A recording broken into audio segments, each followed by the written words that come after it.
Hello दोस्तों, कैसे हो आप सभी लोग। आई होप आप बहुत अच्छे होंगे और मैं भी बहुत अच्छा हूँ। सो दोस्तों, यहाँ पे मिशन संभव आज के जीएसटी रिवीजन में रिफंड का पार्ट 2 हम यहाँ पे लेने वाले हैं। पार्ट 1 जो है ऑलरेडी हमने कंप्लीट कर लिया है और नाउ अब जो हम डिस्कस करने वाले हैं वो है पार्ट 2। तो आई होप आपने पार्ट 1 रिफंड का रिवीजन देख लिया होगा। बहुत से इंपॉर्टेंट कॉन्सेप्ट्स हमने पार्ट 1 में डिस्कस किए। अगर आपने नहीं देखा है तो डिस्क्रिप्शन में प्लेलिस्ट दी हुई है, तो आप जो है वो प्लेलिस्ट में ओके सारे लेक्चर्स अभी तक जितने भी रिवीजन हुए हैं मैंने दिए हुए हैं।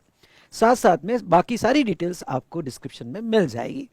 तो चलिए आज स्टार्ट करते हैं यहाँ पे मिशन संभव का जीएसटी रिवीजन रिफंड पार्ट 2 का जो थेरी हम इसमें कवर करेंगे यहाँ पे। तो आ जाइए, चलो आ जाइए रिफंड टॉपिक में। तो पहला चार्ट हमने बहुत अच्छे से रिवाइज किया था, अगर आपको ये याद होगा तो पूरी प्रोसीजर हमने यहाँ देखी थी ओके रिफंड की। देन इसमें कुछ इंपॉर्टेंट एस्पेक्ट्स हमने देखे थे कि प्रोविजनल रिफंड कब मिलता है, and then refund order, doctrine of unjust enrichment, withholding of refund. Okay, कहाँ doctrine of unjust enrichment applicable नहीं है और कहाँ सीए का सर्टिफिकेट वगैरह लगता है, ये हमने देखा। एक रिफंड ऑर्डर थी RFD 06 में, पेमेंट ऑर्डर RFD 05 में। पेमेंट नहीं हुआ तो 61th डे से रिफंड यहाँ पे अप्लीकेबल किया जाएगा। ठीक है, तो ये हमने देखा। फिर रूल 89(4) में ZRS का रिफंड हमने देखा। ये रिफंड में हमने फॉर्मूला देखा कि प्रोपोर्शनेट एक्सपोर्ट के हिसाब से रिफंड मिलेगा। नेट आईटीसी की definition, zero rated supply of goods, zero rated supply of services कैसे कैलकुलेट होती है, एडजस्टेड टोटल टर्नओवर कैसे कैलकुलेट होता है। रूल 89(5) में हमने आईडीएस का यहाँ पे फॉर्मूला समझने की कोशिश की, एंड देन हमने ये क्लैरिफिकेशन जो दोनों के लिए अप्लीकेबल है, जेआरएस और आईडीएस, उसके हिसाब से ये हमने समझने की कोशिश की। ठीक है, और ये जो रिस्ट्रिक्शन है कि भाई तीनों में से whichever is lower as per formula, या आपका ई क्रेडिट लेजर का बैलेंस, या जिस दिन आपने एप्लीकेशन फाइल किया तब का, तो विच एवर इज लोअर आपका कंसिडर किया जाएगा। डन। अब 89(4)A और 4B डीम एक्सपोर्ट कॉन्सेप्ट आज भी है, पर ये वाला पार्ट निकाल दिया है। ये मैंने अमेंडमेंट में एक्सप्लेन किया था। आपने लास्ट लेक्चर के डिस्क्रिप्शन में अमेंडमेंट वीडियो देखा होगा, जो हमारा रिफंड 1 जो है वो वीडियो आपने अमेंडमेंट देखा होगा। और इस तरह से जितना मैंने अमेंडमेंट पार्ट में दिया है वो आपको उतना करना है। डन। उसके बाद में यस, रिफंड की अदर केसेस क्या है, ये इस पर हम बात करेंगे। अगर मैं आपको ये कहूँ तो एक अगर स्ट्रेट फॉरवर्ड क्वेश्चन आया कि कौन कौन से केसेस में आपको रिफंड मिलता है, तो बस ये जो हमने टेबल निकाले ये सिचुएशन ऑफ रिफंड है। ओके, आईटीसी का रिफंड जेआरएस के केस में, आईटीसी का रिफंड आईडीएस के केस में। उसके बाद में नेक्स्ट अभी जो है, हाँ, डीम एक्सपोर्ट वगैरह के केस में, यहाँ पे डीम एक्सपोर्ट के केस में जो रिफंड यहाँ पे दिया जाएगा, तो एज पर अमेंडमेंट लेक्चर आपने देख लेना कि जो अमेंडमेंट लेक्चर में हमने देखा था डीम एक्सपोर्ट के केस में। उसके बाद में मर्चेंट एक्सपोर्टर, यस, ये केस में अभी प्रोविजंस क्या है तो अमेंडमेंट में मैंने कवर कर ली थी। तो नाउ नेक्स्ट अगर हम बात करें तो आ जाओ, supply of goods to SEZ. SEZ को अगर आप सप्लाई करते हो तो वो केस में रिफंड आपको मिलेगा। देखो, maximum time limit for application, तो सबसे पहले देखेंगे कि एसईजेड को आपने सप्लाई किया तो आप रिफंड क्लेम कर सकते हो, यस, क्योंकि एसईजेड को सप्लाई करना ये जीरो रेट सप्लाई के डेफिनेशन में आ जाता है। तो 2 years from the relevant date, वो तो बेसिक कंडीशन है कि 2 साल के अंदर यहाँ पे रिलेवेंट डेट के अंदर आप रिफंड क्लेम कर सकते हो। The due date of furnishing return under section 39 in respect of such supplies. मतलब क्या कि समझ लो आपने एसईजेड को सप्लाई किया, जस्ट मिनट। अब देखो एग्जांपल लेता हूं मैं यहाँ पे कि आपने एसईजेड को सप्लाई किया, ये स्पेशल इकोनॉमिक जोन है, ये एक अलग ही जोन माना जाता है, स्पेशल आइलैंड माना जाता है। एसईजेड को आपने सप्लाई किया और ये डोमेस्टिक डोमेस्टिक और एक एसईजेड यूनिट है, और इसने अपना गुड्स जो है डोमेस्टिक एरिया में है, डीटीए मतलब डोमेस्टिक एरिया, और इसने एसईजेड को सप्लाई किया, तो ये सिचुएशन में ये जेआरएस माना जाता है, और ये केस में भी आपको रिफंड मिलते हैं। ओके, और ये जेआरएस के केस में आपको जो रिफंड मिलते हैं, तो ये जो वो कहते हैं कि जब भी आपने यहाँ पे ये सप्लायर ने इस सप्लाई का रिटर्न फाइल किया हो, तो रिटर्न जो भी रिटर्न की ड्यू डेट होगी, समझ लो अप्रैल में सप्लाई किया होगा एसईजेड को, तो उसकी रिटर्न की ड्यू डेट जो है ओके 20th में आएगी। तो रिटर्न की ड्यू डेट से यहाँ से 2 इयर्स में रिफंड क्लेम किया जाता है, रिफंड क्लेम किया जा सकता है। तो 2 साल का टाइम रिटर्न की ड्यू डेट से उन्होंने आपको दिया हुआ है। चलो, डॉक्ट्रिन ऑफ अनजस्ट एनरिचमेंट, तो यहाँ ओके डॉक्ट्रिन, नो डाउट अगर आपने बर्डन पास ऑन कर दिया होगा, आपने एसईजेड को सप्लाई किया और बर्डन पास ऑन कर दिया होगा एसईजेड को, तो फिर डॉक्ट्रिन अप्लीकेबल हो सकती है, अदरवाइज रिफंड जो है आपको डायरेक्ट रिफंड मिल जाएगा। फॉर्म RFD-01 की प्रोसीजर में ही जाएगा जो पहले पेज पर ने ली। और आप अगर एसईजेड को सप्लाई करते हो तो वो केस में जो भी IGST आप पहले पे करोगे, क्योंकि आप एसईजेड को दोगे और बाद में IGST का रिफंड क्लेम करोगे। तो आप जब एसईजेड को सप्लाई करते हो तो अगर जो IGST पेड आपने किया है उसका रिफंड आपको मिल जाएगा।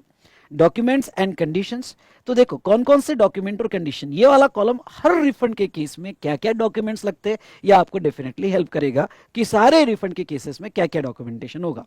Supply of goods, supply of services, और गुड्स और सर्विसेज दोनों सप्लाई करते हो। गुड्स अगर सप्लाई किया तो statement containing number and date of invoices. अब देखो एग्जांपल के तौर पे आपने एसईजेड को 5-6 ट्रांजेक्शन किए एक महीने में, अगर 5-6 ट्रांजेक्शन किए तो आपको जब आप रिफंड क्लेम करोगे डिपार्टमेंट के पास, रिफंड क्लेम करोगे तो आपको एक स्टेटमेंट बना के देना पड़ेगा, और ये स्टेटमेंट में इनवॉइस नंबर के साथ आपको बना के देना पड़ेगा, और उस पर कितना जीएसटी पे किया वो डिटेल्स आपको यहाँ पे देनी पड़ेगी। Statement, evidence regarding goods admitted in full for authorise operation, जैसे आपको रिफंड कब मिलता है, जब आपने एसईजेड को सप्लाई किया और वो ऑथराइज ऑपरेशन के लिए सप्लाई किया as endorsed by specified officer of SEZ. हाँ, अभी देखो क्या होता है कि ये स्पेशल इकोनॉमिक जोन जब बनता है तो यहाँ का स्पेसिफाइड ऑफिसर अपॉइंट किया जाता है। अब ये जोन वो स्पेसिफाइड ऑफिसर के अंडर में आएगा। तो जब भी आप सप्लाई करते हो एसईजेड को तो इससे अप्रूवल लेना पड़ता है, और ये अप्रूवल लेना पड़ता है कि हाँ ये एसईजेड के ऑथराइज ऑपरेशन के लिए है। अगर एसईजेड के ऑथराइज ऑपरेशन के लिए है तो ही आपको रिफंड मिलता है। तो ऐसे सिचुएशन में यहाँ पे आपको ये एविडेंस भी सबमिट करना पड़ता है रिफंड क्लेम करने के लिए कि वो ऑथराइज ऑपरेशन के लिए था। जहां तक सर्विस की बात करें तो statement containing number and date of invoices, अगर आपके एक से ज्यादा ट्रांजेक्शंस हुए होंगे इन अ मंथ या इन अ रिलेवेंट पीरियड तो पूरा स्टेटमेंट बना के देना पड़ेगा। वो ऑथराइज ऑपरेशन के लिए यूज किया गया इसका भी एविडेंस रखना पड़ेगा। और डिटेल्स ऑफ पेमेंट, सर्विस आ गया कि एक चीज समझना, सर्विस आ गया कि पेमेंट का इन्वॉल्वमेंट आ गया। Details of payment along with proof there of made by recipient to supplier for authorized operation. तो यहाँ पे उसका पेमेंट आया, उसका प्रूफ, और वो ऑथराइज ऑपरेशन के लिए यूज किया, वो आपको डिटेल्स देनी पड़ेगी। और अगर गुड्स और सर्विसेज दोनों आप सप्लाई कर रहे हो तो declaration to the effect that tax has not been collected from SEZ unit और एसईजेड डेवलपर। हाँ, ये वाला पॉइंट यहाँ समझ लो कि अब समझ लो आप एसईजेड को सप्लाई कर रहे हो, आप जो है यहाँ पे एसईजेड को सप्लाई कर रहे हो। इसमें रिफंड किस बात का मिलता है कि पहले आपको IGST लगाना पड़ता है। समझ लो आपका सप्लाई वैल्यू 1 लाख रुपीस, और ये 1 लाख प्लस आपका IGST लगता है, क्योंकि एसईजेड को सप्लाई करना इंटरस्टेट कहा जाता है 18%, तो आपका IGST लग गया 18,000। तो पहले आपको IGST का बिल दे देना है और फिर आपको रिफंड फाइल करना है विद इन 2 ईयर्स। ये जो 2 ईयर्स है, 2 ईयर्स के अंदर आपको रिफंड फाइल करना है, और क्या जितना आपने IGST दिया होगा। अब ये जो IGST है आपने बिल में तो लगा दिया, लेकिन आपको ये प्रूफ करना पड़ता है कि हमने बिल में तो लगाया IGST पर एसईजेड से कलेक्ट नहीं किया, नॉट कलेक्टेड, एसईजेड से हमने कलेक्ट नहीं किया। अगर एसईजेड से कलेक्ट नहीं किया होगा तो ही आपको रिफंड मिलेगा। चलो ये दोनों के केस में आपको प्रूव करना है, वो गुड्स हो या सर्विसेज हो। चलिए ये डॉक्यूमेंट, एक कमेंट नीचे दी है ZRS के केस में, in case of supplies made to SEZ unit और डेवलपर ऑफ एसईजेड। अब दो बातें समझ लो, आप एसईजेड यूनिट को सप्लाई किए फॉर ऑथराइज ऑपरेशन तो भी रिफंड मिलेगा, IGST जो भी उसके ऊपर लगेगा, और डेवलपर ऑफ एसईजेड को दिया तो भी IGST का रिफंड मिलेगा। Now point number A, supplier of goods after such goods have been admitted in full in SEZ for authorized operation as endorsed by specified officer of the zone। वो तो मैंने कहा कि वो एंडोर्स होना चाहिए कि ऑथराइज ऑपरेशन के लिए हो, और अगर सर्विसेज सप्लाई हुई तो ऑथराइज ऑपरेशन के लिए यूज किया गया। एसईजेड के केसेस में भी यहाँ ऑथराइज ऑपरेशन के लिए यूज किया गया और उसका पैसा भी आया। पैसा भी आया तो वो ऑथराइज ऑपरेशन के अंडर में आया, ये जो है एंडोर्स होना चाहिए।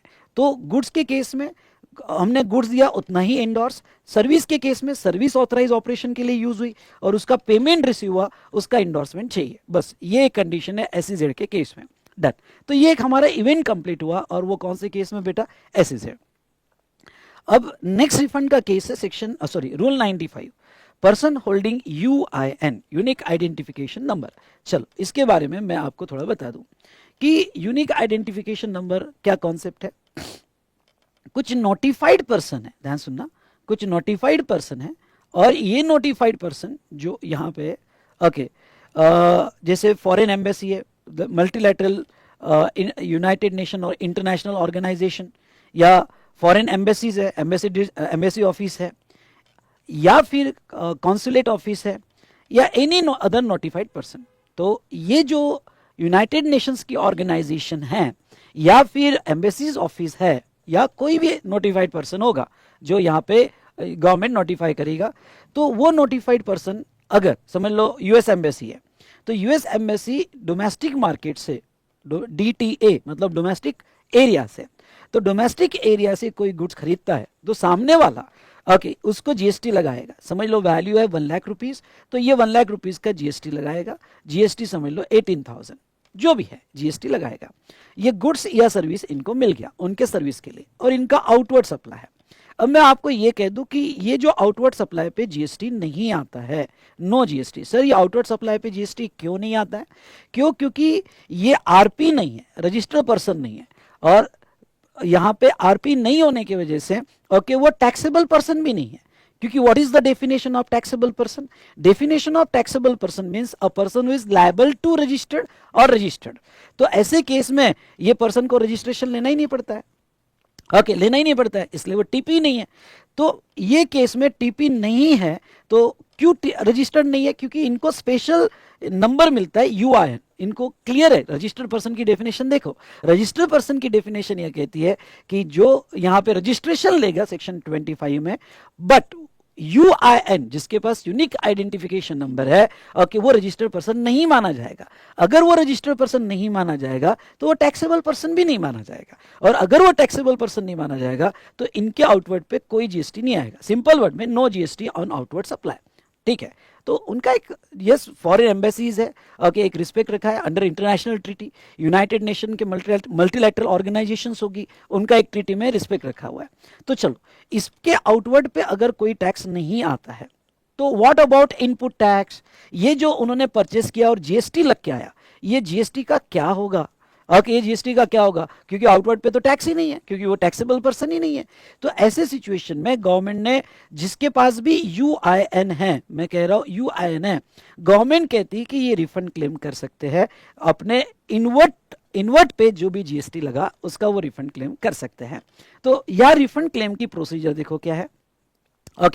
तो अब वो देखो क्या कहते हैं, maximum time limit for application, ये स्टार करना, MCQ में आ सकता है। Application once in every quarter but before expiry of 2 years from the last quarter of the supply received. अब देखो वंस इन एवरी क्वार्टर, इसका मतलब क्या हुआ? इसका मतलब ये हुआ कि इनको रिफंड ये क्वार्टरली बेसिस पे रिफंड फाइल करेंगे। क्वार्टरली बेसिस पे मतलब ये मंथली नहीं जाएगी, ये क्वार्टरली बेसिस पे रिफंड फाइल करेंगे।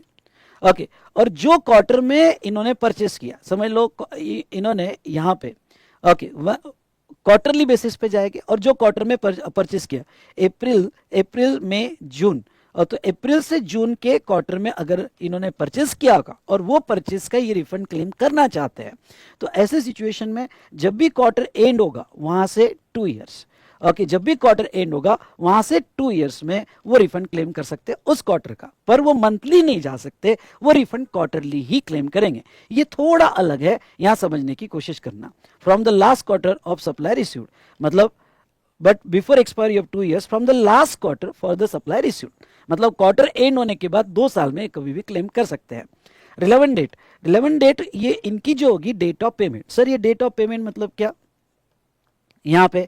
तो डेट ऑफ पेमेंट की अगर हम बात करें, इनकी रिलेवेंट डेट की बात करें, तो जब यहाँ पे ये सप्लायर को पे कर देंगे, भाई उन्होंने माल खरीदा और माल खरीदा जिसका पेमेंट कर दिया इन्होंने, तो अगर इन्होंने पेमेंट कर दिया होगा तो डेट ऑफ पेमेंट से ओके यहाँ पे ये जो भी इस क्वार्टर में पेमेंट हुए अपने सप्लायर को जीएसटी के साथ पेमेंट हुए, अकॉर्डिंगली ओके वो उसका रिफंड क्लेम करेंगे। क्वार्टर का एक ही रिफंड क्लेम जाएगा और क्वार्टर एंड होने के बाद विद इन 2 ईयर्स में ये रिफंड क्लेम होगा। ठीक है, चलिए ओके, डॉक्ट्रिन नहीं एप्लीकेबल है, इनको डायरेक्ट रिफंड मिलता है। जीएसटीआर 11 फॉर्म में जाएगा, इसका आरएफडी एप्लीकेशन जीएसटीआर 11 में जाएगा, आरएफडी 01 में नहीं जाएगा। तो कुछ स्पेशल बातें यहां याद रखना।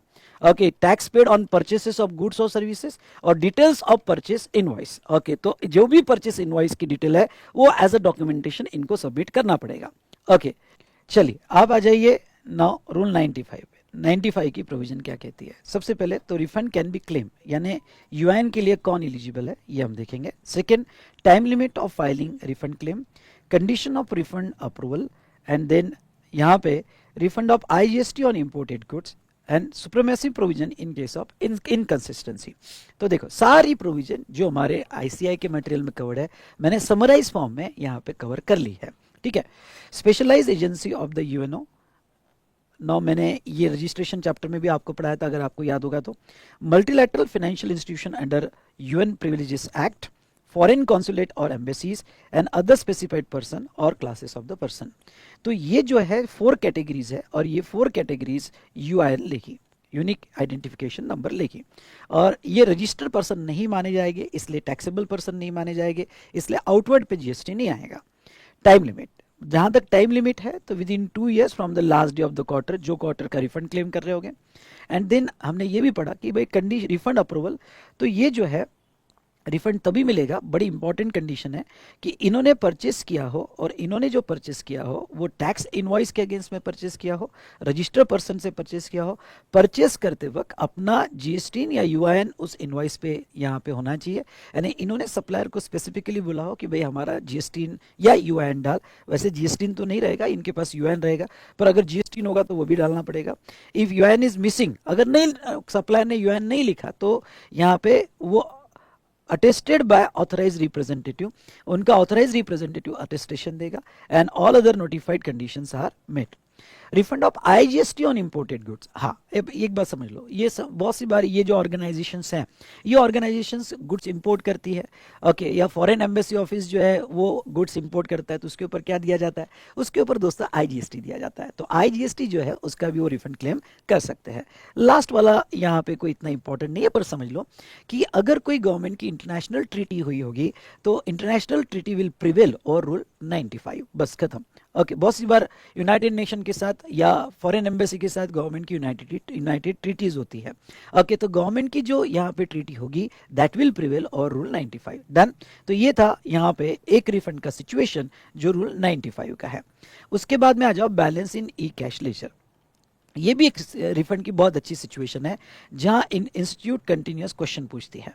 ओके, और स्पेशली एमसीक्यू फॉर्म में क्वेश्चन पूछे जाते हैं, या कभी कभी ओके यहाँ पे टेक्निकल क्वेश्चन 1 या 2 मार्क के लिए पूछे जाते हैं। अब ई कैश लेजर का रिफंड यानी क्या? बहुत सी बार क्या होता है कि आपने ई कैश लेजर में पैसा डिपॉजिट कर दिया। एग्जाम्पल के तौर पे हम उसको ऐसा ले कि आपको अगर ई कैश लेजर याद होगा तो ई कैश लेजर में आपने पैसा डिपॉजिट कर दिया। एक तो आपने जो PMT 06 चालान से डिपॉजिट किया थ्रू बैंक, ओके, आपने 5 लाख डिपॉजिट कर दिया, फिर ये मंथली जो भी आपका टैक्स होगा उसमें कट होते रहेगा, प्लस इसमें टीडीएस आपका अगर सेक्शन 51 में कट हुआ होगा या टीसीएस कट हुआ होगा तो उसका भी पैसा, लेट अज्यूम दैट 50,000 एंड 50,000 आपका टीडीएस टीसीएस, ये पैसा आपके ई कैश लेजर में ओके डिपॉजिट किया जाता है या जमा होता है, और ये यूज होता है इलेक्ट्रॉनिक लायबिलिटी रजिस्टर के केस में। ओके, इलेक्ट्रॉनिक लायबिलिटी में यूज होता है, पर बहुत सी बार बैलेंस बच जाता है। तो ये जो इलेक्ट्रॉनिक कैश लेजर में बैलेंस बचता है, ये पेमेंट ऑफ टैक्स चैप्टर में हमने डिस्कस किया। Okay, payment of tax chapter में आपने बैच किया होगा तो डिस्कस हुआ होगा, या हम रिवीजन में लेंगे। तो ये जो बैलेंस बचा इसका क्या, इसका गवर्नमेंट क्या कहती है? देखो बहुत सिंपल वे में समझ लो, ये जो बैलेंस है ओरिजिनली जब जीएसटी आया था तब गवर्नमेंट ने कहा था कि ये बैलेंस आप आपके जब जीएसटीआर 3B जो है तो जीएसटीआर 3B में ही इसका रिफंड डाल दो, यानी जब जीएसटीआर 3B फाइल करोगे उसका रिफंड डाल दो। लेकिन फिर गवर्नमेंट को प्रैक्टिकली ये पोर्टल पे ऑपरेट नहीं करते आया, यानी 3B में ही आप रिफंड का ऑप्शन दे रहे थे पर प्रैक्टिकली ऑपरेट नहीं करते आया, इसलिए गवर्नमेंट ने फिर इसको यहाँ पे टाइम टू टाइम क्लैरिफाई कर दिया और अकॉर्डिंगली एक्ट और नोटिफिकेशन चेंज कर दिए कि इसका अगर आपको, अब देखो ये जो बैलेंस बचा है ये बैलेंस से रिलेटेड दो ऑप्शन आपको मिलते हैं। ओके, एक तो सीधा सीधा नेक्स्ट मंथ में कैरी फॉरवर्ड करो, नेक्स्ट मंथ में कैरी फॉरवर्ड करो, आपकी तो लाइबिलिटी चलती रहेगी ना आपको। ओके, अब आप यार रजिस्टर्ड हो जीएसटी में तो लाइबिलिटी चलती रहेगी, कोई मंथ में तो ज्यादा है, आपका वैलेट में पैसा पड़ा हुआ है, आप नेक्स्ट मंथ में कैरी फॉरवर्ड करो and use in the next month, use in the next month. पर आपको ना ओके आप जो है बड़े कंजूस हो, क्योंकि गवर्नमेंट इसका इंटरेस्ट देती नहीं है, तो आप प्योर कंजूस बिजनेसमैन हो। ओके ठीक है, आप क्या कह रहे हो, आप कह रहे हो कि नहीं नहीं को क्यों गवर्नमेंट के अकाउंट में रखूँ, मैं वहां से निकाल लूंगा तो मुझे तो यहाँ पे बैज मिलेगा, गवर्नमेंट तो मुझे कोई इंटरेस्ट नहीं देंगी, मैं क्यों कैरी फॉरवर्ड करूँ, मेरा तो बहुत पैसा है, टीडीएस का है, टीसीएस का एक्सेट्रा। तो ऐसे सिचुएशन में यहाँ पे जो है ओके गवर्नमेंट कहती है ठीक है भाई, हम भी कोई यहाँ पे साहूकार तो नहीं है, ओके हम भी कोई साहूकार तो नहीं है, ओके आपको रिफंड लेना है तो रिफंड क्लेम करो। लेकिन अब ये रिफंड आरएफडी 01 की प्रोसीजर में जाएगा और अब ये रिफंड को ओके जब आप रिफंड एप्लीकेशन फाइल करोगे तो वो जो पहला प्रोसीजर हमने देखा था 60 डेज में ऑर्डर आएगी and blah blah blah, okay तो वो प्रोसीजर जाएगा। पहले ऐसा नहीं था, अब पुरानी बात छोड़ दो, पहले तो रिटर्न में ही ऑप्शन था लेकिन अब नहीं है, आपको जो प्रोसीजर है आरएफडी 01 की प्रोसीजर फॉलो करनी पड़ेगी। ओके ये बात समझ में आई। तो ये रिफंड, अब एक क्लैरिफिकेशन आया कि जब ये बैलेंस रहेगा तो बैलेंस में जो हमने डिपॉजिट किया पीएमटी 06 चालान से, क्या उसका ही बैलेंस का रिफंड मिलेगा क्या? अगर टीडीएस और टीसीएस का पैसा जमा हुआ तो ये टीडीएस और टीसीएस के पैसों का भी हमें रिफंड मिलेगा क्या? तो गवर्नमेंट ने कहा कि भाई जब ये बैलेंस बचता है तो इसमें ये थोड़ी डिवाइड होता है कि कौन सा डिपॉजिट का है, कौन सा टीडीएस का है और कौन सा टीसीएस का है, ये कोई ऐसा बाइफर्केशन नहीं हो सकता।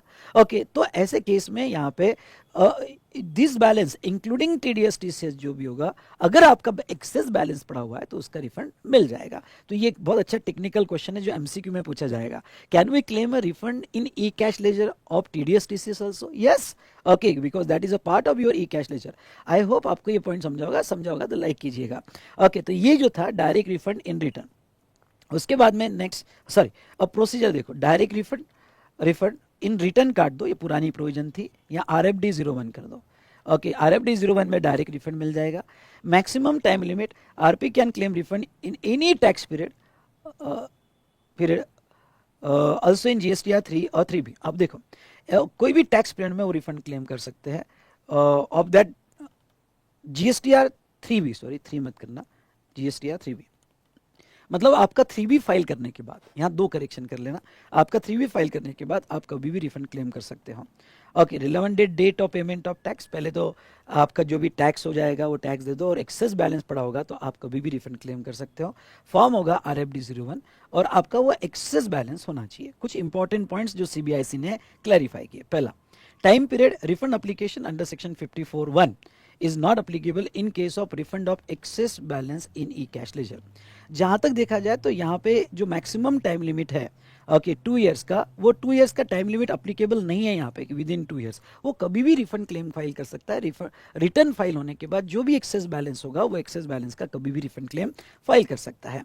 उसके बाद में certificate declaration for passing the incidence of tax to any other person is not required to furnish along with the application of refund of excess balance in e-cash ledger। मतलब क्या, मतलब ये है कि अगर आप चार्ट 1 में जाते हो तो चार्ट 1 में क्या बोला है, चार्ट 1 में बोला है यहाँ पे, अगर आप यहाँ देखते हो तो आपको 2 लाख के नीचे होगा तो सेल्फ डिक्लेरेशन देना पड़ता है, और ऊपर होगा तो सीए का सर्टिफिकेट देना पड़ता है। नहीं, यहाँ डॉक्ट्रिन अप्लाई नहीं होती है। अगर आप ये केयरफुली देखते हो तो कैश लेजर का बैलेंस होगा ओके तो वो आपको डायरेक्ट रिफंड मिल जाता है, इसको आपको कोई सर्टिफिकेट और डिक्लेरेशन अटैच करने की जरूरत नहीं है। ठीक है, ओके ये हमने देखा।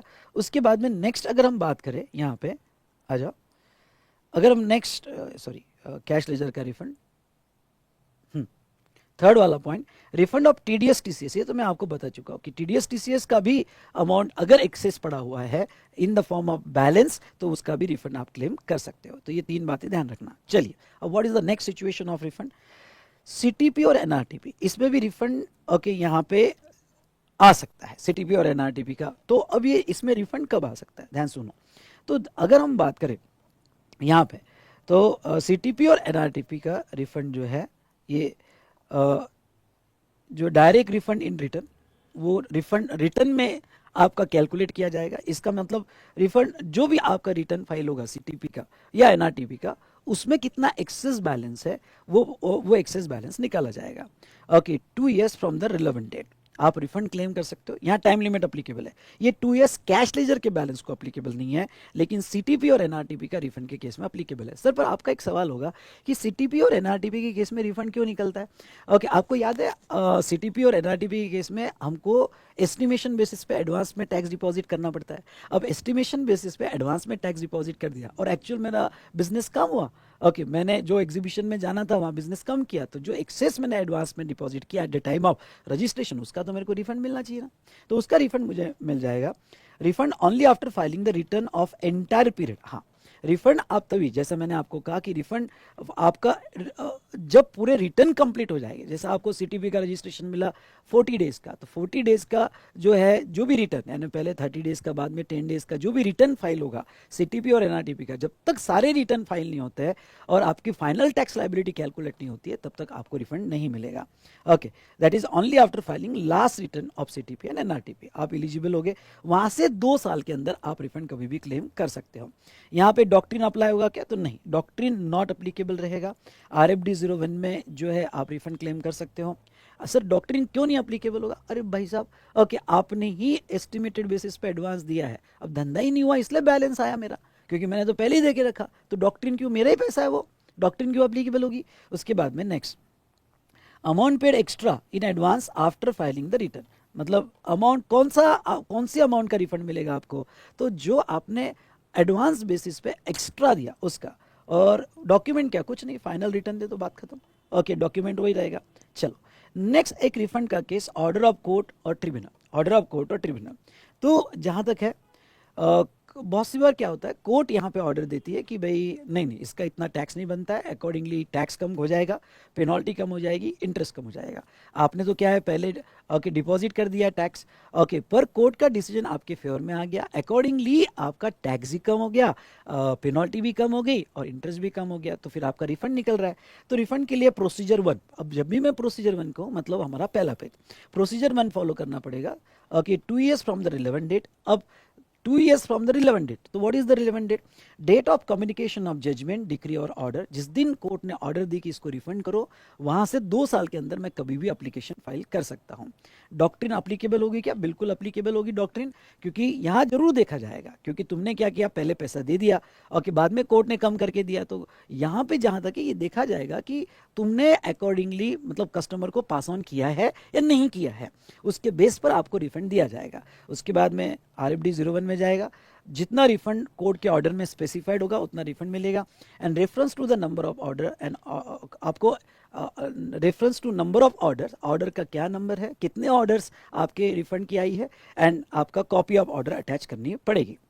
ये इतना बढ़िया मैंने टेबल बना के दिया ना, हर सिचुएशन में मैंने एक एक चीज कवर की है इस टेबल में। डेफिनेटली आपको बहुत हेल्प होगी, मतलब थ्योरी से ज्यादा अगर आप टेबल के पैरामीटर्स देख लो तो आपको सब कुछ याद आ जाएगा। हाँ, यहाँ पे नेक्स्ट हम देखेंगे फाइनलाइजेशन ऑफ प्रोविजनल असेसमेंट। अब बहुत सी बार क्या हो जाता है कि यहाँ पे सेक्शन 60 में एक प्रोविजन है, और प्रोविजन ये है कि अगर आप जब रिमूवल कर रहे हो या सर्विस का सप्लाई कर रहे हो और उस वक्त आपको वैल्यू डिटरमाइन करना पॉसिबल नहीं है, या रेट फाइनल नहीं हुआ है पर आपको डिलीवरी देनी है, और अभी वैल्यू ऑफ दैट सप्लाई जो है वो इन बिटवीन है, मतलब निगोशिएशन में है, या फिर नेक्स्ट अगर हम बात करें तो यहाँ पे रेट फाइनल नहीं हुआ है क्योंकि टैरिफ कोड अभी तक फाइनल नहीं हुआ है, तो प्रोविजनल आप असेसमेंट कर लो। उसका रिक्वेस्ट करना पड़ता है, डिपार्टमेंट से ऑर्डर लेना पड़ता है प्रोविजनल असेसमेंट की, और आप प्रोविजनल बेसिस पे टैक्स पे कर दो। फिर आपका सारे डॉक्यूमेंटेशन रिलेटेड टू वैल्यूएशन और रेट फाइनल हो गए, वो डिपार्टमेंट में सबमिट करना पड़ता है और डिपार्टमेंट से फाइनल ऑर्डर लेनी पड़ती है। अब देखो कभी कभी क्या हो जाता है कि प्रोविजनली आपने टैक्स ज़्यादा दे दिया और फाइनल ऑर्डर कम आई, तो रिफंड निकलेगा। तो ये भी एक केस बनती है रिफंड की, तो रिफंड निकलेगा। तो रिफंड जो है नो डाउट आपको RFD 01 वाला प्रोसीजर फॉलो करना पड़ेगा। 2 years from the relevant date आपको जो है आप रिफंड क्लेम कर सकते हो। अच्छा, तो यहाँ पे रिलेवेंट डेट क्या होगी, जिस दिन फाइनल असेसमेंट ऑर्डर आएगी वहाँ से 2 years में आप कभी भी अप्लाई कर सकते हो रिफंड के लिए। नो डाउट डॉक्ट्रिन चेक की जाएगी कि आपने बर्डन पास ऑन किया कि नहीं किया। ओके, उसके बाद में RFD 01 और फॉर्म होगा RFD 01। Difference between provisional tax and final tax, इसका डिफरेंस जो भी होगा आपको रिफंड मिल जाएगा। अगर फाइनल टैक्स कम होगा और प्रोविजनल टैक्स ज़्यादा दिया होगा, and reference number of final assessment order and copies दे रहा हो वो ऐड करना पड़ेगा। तो ये यहाँ पे लिख देना final tax less than provisional tax, less than provisional. Okay, तो आपने जो प्रोविजनल दिया उससे फाइनल टैक्स कम था तो आपको रिफंड मिल जाएगा और वो ऑर्डर आपको अटैच करनी पड़ेगी, ठीक है। फिर रॉन्ग पेमेंट ऑफ टैक्स, ये रॉन्ग पेमेंट ऑफ टैक्स क्या होता है, जब भी जीएसटी में wrong payment of tax word ये आया तो मतलब उसको ऐसा लेना कि आपको जो पे करना था वो पे करना था CGST और SGST, क्योंकि सप्लाई इंट्रा था। सुनना, सप्लाई इंट्रा था, लेकिन गलती से आपने उसको इंटर ट्रीट कर दिया और आपने इंटर ट्रीट करके, सुनना, आपने इंटर ट्रीट करके उसका IGST पे कर दिया। बाद में ख्याल आया कि नहीं यार, प्लेस ऑफ सप्लाई तो सेम स्टेट में आता है, और ऐसा होता है क्योंकि इतने सारे पैरामीटर है प्लेस ऑफ सप्लाई के, हमने देखे सेक्शन 12 में देखे, सेक्शन 13 में देखे, तो बहुत सारे पैरामीटर्स हमने देखे। तो ऐसे सिचुएशन में जहां तक देखा जाए तो देखो, अगर रॉन्ग पेमेंट ऑफ टैक्स होगा तो यहां पे प्रोसीजर क्या होती है मैं बता देता हूं। समझ लो आपका कोई सप्लायर है और ये रिसिपिएंट है, ठीक है। इसने वैल्यू लिख दिया और इसने इंट्रा मान लिया, वैल्यू है 1,00,000 रुपए, और उसने CGST और SGST जो है 9% ईच, 9,000 एंड 9,000 ये ऐड कर दिया, ठीक है, CGST और SGST का। अब देखो, इसने गवर्नमेंट को भी पे कर दिया और ये CGST और SGST गवर्नमेंट को भी पे कर दिया, 9,000 एंड 9,000, ठीक है। तो अब केयरफुली समझना, यहाँ पे जो है अब गवर्नमेंट, बाद में पता चला ये इंट्रा नहीं, ये तो क्या है बेटा, इंटरस्टेट है। तो बाय लॉ ऐसा नहीं होता है कि इसने तो GST दे दिया आप कुछ भी हो, नहीं। बाय लॉ ये कहता है कि सेक्शन 77 में लॉ ये कहता है कि इसको जो है IGST पे करना पड़ेगा 18,000। क्यों? क्योंकि लॉजिकली आप समझ लो, कॉमन सेंस है, उसने SGST दिया है और ये समझ लो महाराष्ट्र का है, तो ये पैसा महाराष्ट्र गवर्नमेंट लेके बैठी है, जबकि IGST देना था और ये IGST का 50% डेस्टिनेशन स्टेट का होता है, तो जो स्टेट डेस्टिनेशन है उसको तो रेवेन्यू नहीं मिलेगा, ठीक है। ये तो बैकग्राउंड था, पर मैं आपको जस्ट बता रहा हूँ। तो ये इसको पे करना पड़ेगा। अब सर ये तो पे करना पड़ेगा तो डबल हो जाएगा, नहीं, ये पे करना पड़ेगा और इसका वो रिफंड क्लेम करेगा। इसका वो क्या क्लेम करेगा भाई साहब, रिफंड क्लेम करेगा।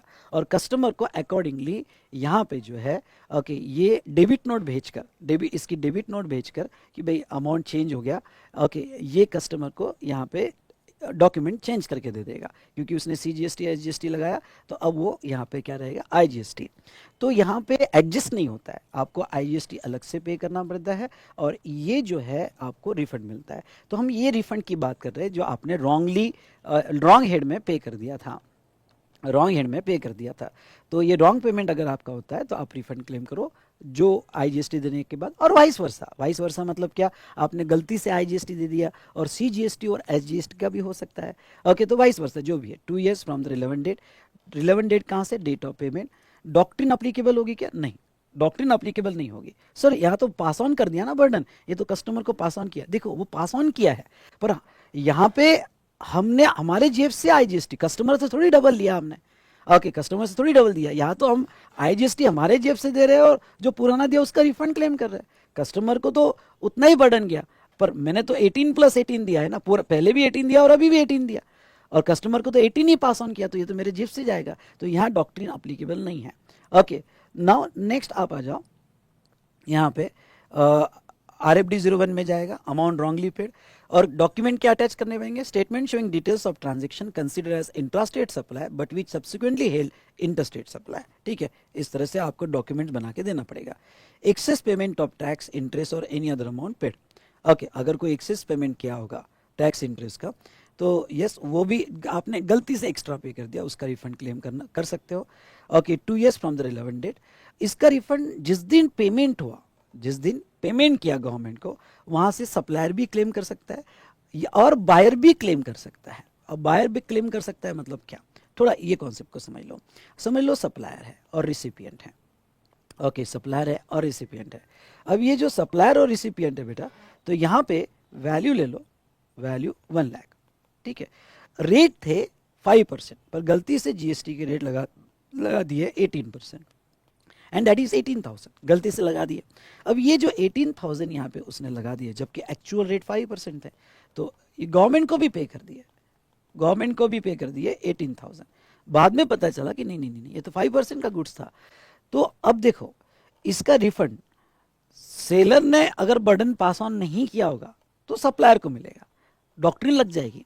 लेकिन अगर बर्डन पास ऑन कर दिया और बायर जो है अल्टीमेट बायर है, ओके, बायर अल्टीमेट बायर है, तो ऐसे केस में बायर भी यानी रिसिपिएंट भी यहाँ पे रिफंड क्लेम कर सकता है, रिसिपिएंट भी रिफंड क्लेम कर सकता है, ठीक है।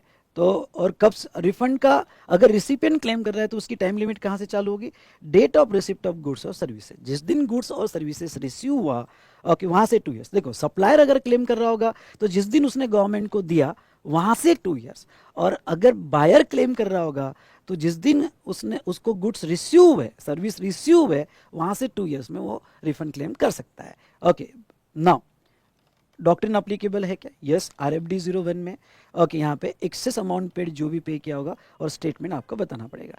तो ये देखो सारी चीजें हमारी यहाँ कवर हो गई, और ये तो मैंने इंडिविजुअली आपको बताया कहाँ डॉक्ट्रिन अप्लीकेबल है कहाँ नहीं है। तो अब यहाँ पे मैं आपको ये बताऊँ कि पहले चार्ट में तो मैंने आपको लिस्ट ही बना के दी कि डॉक्ट्रिन कहाँ अप्लीकेबल नहीं है, डायरेक्ट रिफंड मिल जाते हैं, और बाकी सारे केस में डॉक्ट्रिन अप्लीकेबल है। ये लिस्ट रट्टा मार के चले जाना, ओके। अगर आपको एक लेंदी क्वेश्चन आ जाए, नहीं आएगा पर लेंदी क्वेश्चन आया 5 मार्क्स के लिए कि रिफंड कहाँ कहाँ मिलता है, ओके, कौन सी सिचुएशन लीड्स टू रिफंड आता है, तो बस ये याद कर लो, आईटीसी के रिफंड, ZRS, आईटीसी के रिफंड, आईडीएस, ओके। उसके बाद में अमेंडमेंट अगर आपने देखी होगी तो डीम एक्सपोर्ट के रिफंड, उसके बाद में नेक्स्ट अगर हम देखेंगे तो यूआईएन के केस में रिफंड, एसईजेड के केस में रिफंड मिलता है, ओके, कैश लेजर का रिफंड मिलता है, सीटीपी एंड आरटीपी का रिफंड मिलता है, कोर्ट के ऑर्डर पे रिफंड मिलता है, finalisation of provisional assessment, wrong payment of tax और एक्सेस पेमेंट के केस में रिफंड मिलता है। तो इस तरह से आप ये आंसर को अरेंज कर सकते हो। डॉक्यूमेंटेशन भी मैंने इंडिविजुअल केसेस में आपको बताया है। चलिए, अब इसके आगे का डिस्कशन तो वैसे तो थ्योरेटिकल डिस्कशन है आपके सेल्फ स्टडी के लिए, पर कुछ इंपॉर्टेंट एस्पेक्ट्स मैं यहाँ पे रिवाइज कर देता हूँ, ठीक है। तो चलिए, अब मैं क्या आ रहा हूँ यहाँ पे, export, zero rated supply, deem export या मर्चेंट एक्सपोर्टर, ओके, यहाँ पे, और एसईजेड पर थोड़ा आप एक काम करना, इसको थोड़ा और क्लैरिफाई करते, ये निकाल दो, export, merchant exporter and etcetera, ये टाइटल जो है यहाँ से स्क्रैच कर दो। सिर्फ आप एक काम करो, एक्सपोर्ट, जीरो रेटेड सप्लाई, और आगे लिखो विदाउट बॉन्ड और एलयूटी, यहाँ पे लिखना विदाउट बॉन्ड और एलयूटी, विदाउट बॉन्ड और एलयूटी, ठीक है। अभी एक चीज मैं आपको नीचे जो डायग्राम है इसके बेस पर आपको समझाता हूं, ठीक है। एक बार फिर से ये प्रोसीजर समझ लो, और ये सेक्शन 16 ऑफ आईजीएसटी एक्ट में, और कि जब हमने प्लेस ऑफ सप्लाई रिवाइज किया था तब भी मैंने कवर की थी, और यहाँ पे भी समझ लो, ठीक है। अब देखो यहाँ पे ये आपका आउटवर्ड सप्लाई है, आप एक्सपोर्ट कर रहे हो, गवर्नमेंट आपको क्या बेनिफिट दे रही है, गवर्नमेंट आपको 2 ऑप्शन देती है आउटवर्ड पे, section 16 of IGST act, section 16 of IGST act, ठीक है।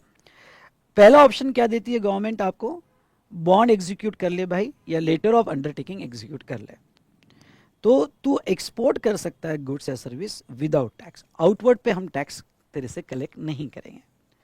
अगर तूने पहला ऑप्शन एक्सरसाइज कर लिया, समझ लो, ठीक है, पहला ऑप्शन तूने एक्सरसाइज कर लिया, तो यहां पे आउटपुट पे तो टैक्स लगा नहीं, और जो हमने ऊपर 89(4) में देखा, रूल 89(4) में आय और आईएस का जो आईटीसी होगा वो उसका रिफंड मिल जाएगा। तो ये हमने 89(4) में देखा कि आय और आईएस का सॉरी आय और आईएस का, सॉरी एक मिनट, आय और आईएस का आपको तेरे को रिफंड मिल जाएगा, ठीक है, और वो कितना 6 लाख का रिफंड मिल जाएगा, कैपिटल गुड्स का नहीं मिलता है।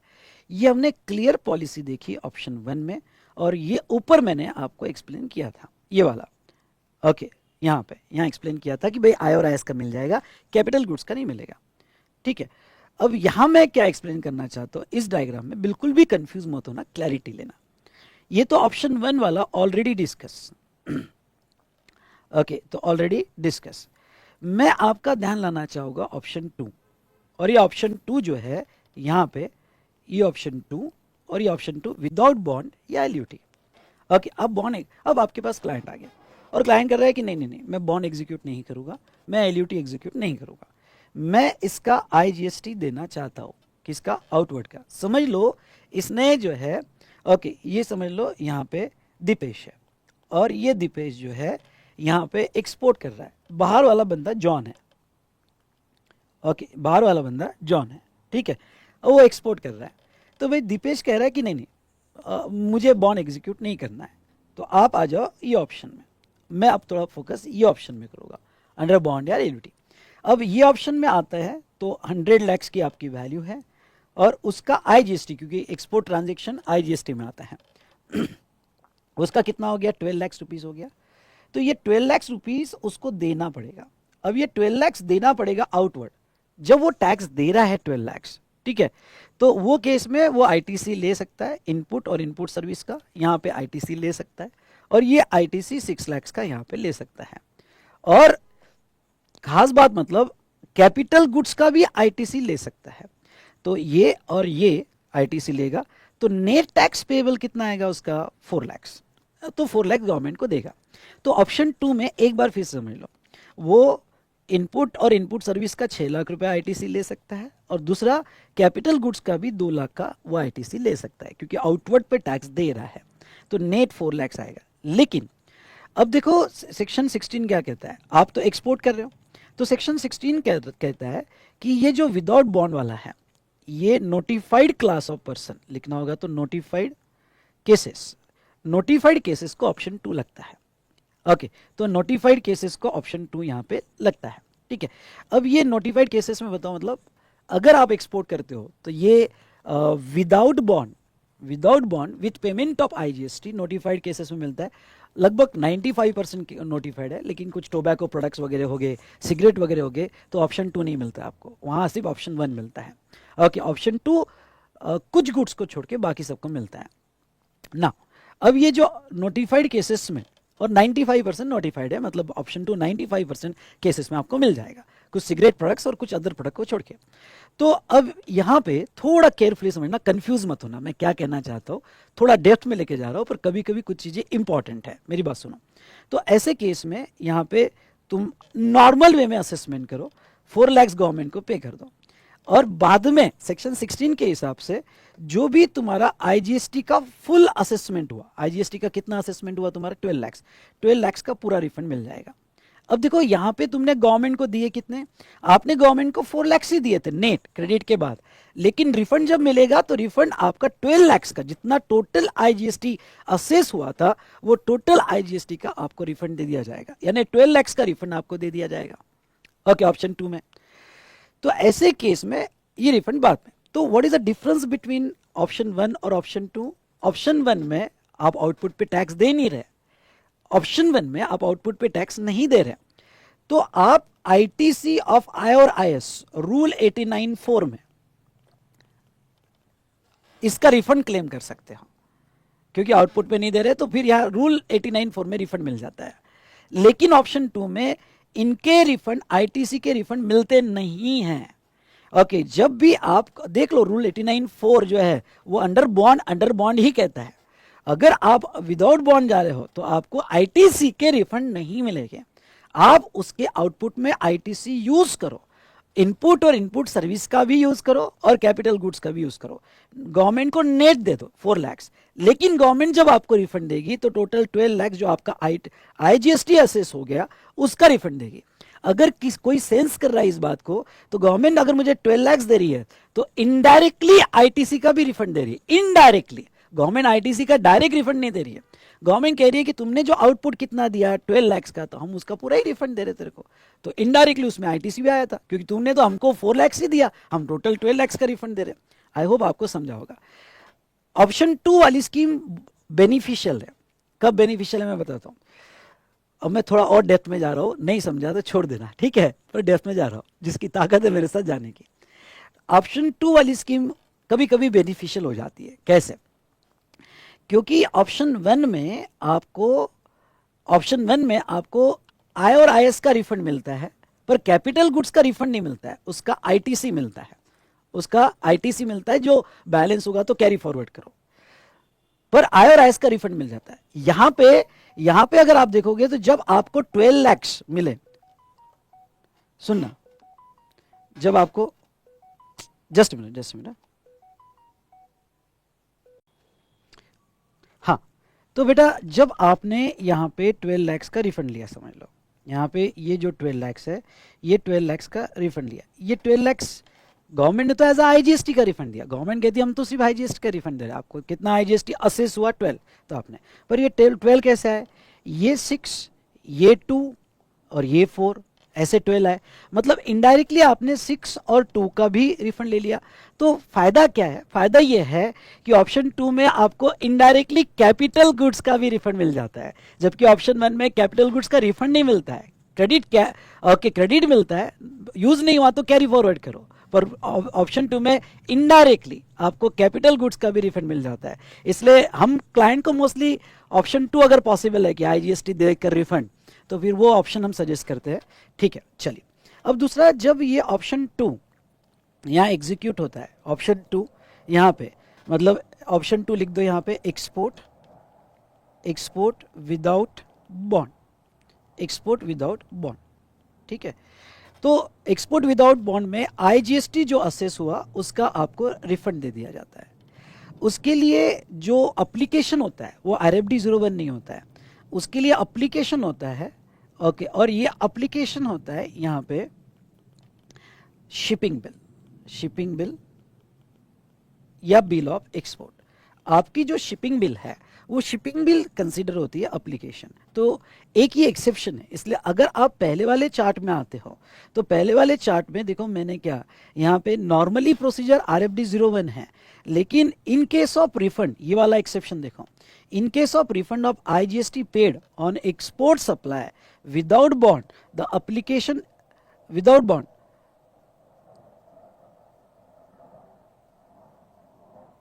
The application itself is shipping bill, यहां पे लिख दो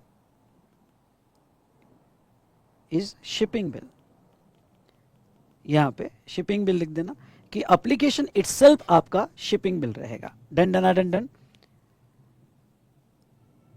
चलो, तो आपका शिपिंग बिल ही एप्लीकेशन माना जाएगा। अब देखो, ये तो हमने देखा रिफंड क्या मिलेगा, कौन से केस में मिलेगा और ब्ला ब्ला ब्ला ब्ला, ठीक है। अब इसकी प्रोसीजर देख लेते हैं। ओके, यहाँ पे कि जब तुम एक्सपोर्ट करोगे तो भाई एक्सपोर्ट करोगे तो हमारे प्रोसीजर के अंडर में एक्सपोर्ट करोगे। ओके, यहाँ पे तो देखो, इसमें एक्सपोर्ट विदाउट बॉन्ड और LUT एक एक स्टेप जाते हैं। विदाउट बॉन्ड और LUT एक्सपोर्ट कर रहे हो तो सप्लाई ऑफ गुड्स होगा, तो आप जो है प्रोसीजर 2 मतलब क्या, शिपिंग बिल के थ्रू जाओगे। यहाँ प्रोसीजर 2 का मतलब शिपिंग बिल आपका एप्लीकेशन माना जाएगा, शिपिंग बिल आपका एप्लीकेशन माना जाएगा, RFD 0 नहीं। और इसको मैं इधर कहता हूँ प्रोसीजर 2। ये जो दिया हुआ है इस प्रोसीजर के थ्रू आप जाओगे, इस प्रोसीजर के थ्रू आप जाओगे, प्रोसीजर 2। अब प्रोसीजर 2 क्या है मैं एक्सप्लेन करूंगा स्टेप बाय स्टेप, ठीक है। अब देखो क्या होता है कि यहाँ पे गुड्स का अगर सप्लाई कर रहे हो तो maximum time limit for the application, no doubt time limit 2 years from the relevant date. Okay, जो भी रिलेवेंट डेट होगी वहां से 2 साल के अंदर आप रिफंड एप्लीकेशन फाइल कर सकते हो। रिलेवेंट डेट यानी क्या, यानी application of refund shall be file within 2 years from the date. अब ये 2 डेट क्या है, तो अगर गुड्स एक्सपोर्ट किया होगा तो ये केस में सी और एयर, बाय एयर एक्सपोर्ट किया होगा तो व्हेन शिप और एयरक्राफ्ट लीव्स इंडिया, ठीक है। एग्जाम्पल के तौर पे थोड़ा हम इसको ऐसे समझते हैं, ठीक है, ऐसे समझते हैं कि आप जो है ये टेरिटोरियल वाटर है और आपने यहाँ पे सप्लाई ऑफ गुड्स किया है और ये जो है शिप में यहाँ पे एक्सपोर्ट हो रहा है, बाय सी रोड एक्सपोर्ट हो रहा है और आपने आईजीएसटी दे दिया है, तो आईजीएसटी का रिफंड क्लेम करोगे आप, अगर आपने आईजीएसटी दिया है तो कब अप्लाई करोगे? 2 years फ्रॉम रिलेवेंट डेट। अब रिलेवेंट डेट यानी क्या? जब आपकी शिप क्रॉस कर देगी territorial water, leaves India, cross कर देगी, तो यहां जिस दिन भी ये जो डेट होगी ये आपकी रिलेवेंट डेट मानी जाएगी और यहां से 2 साल के अंदर आप रिफंड क्लेम कर पाओगे।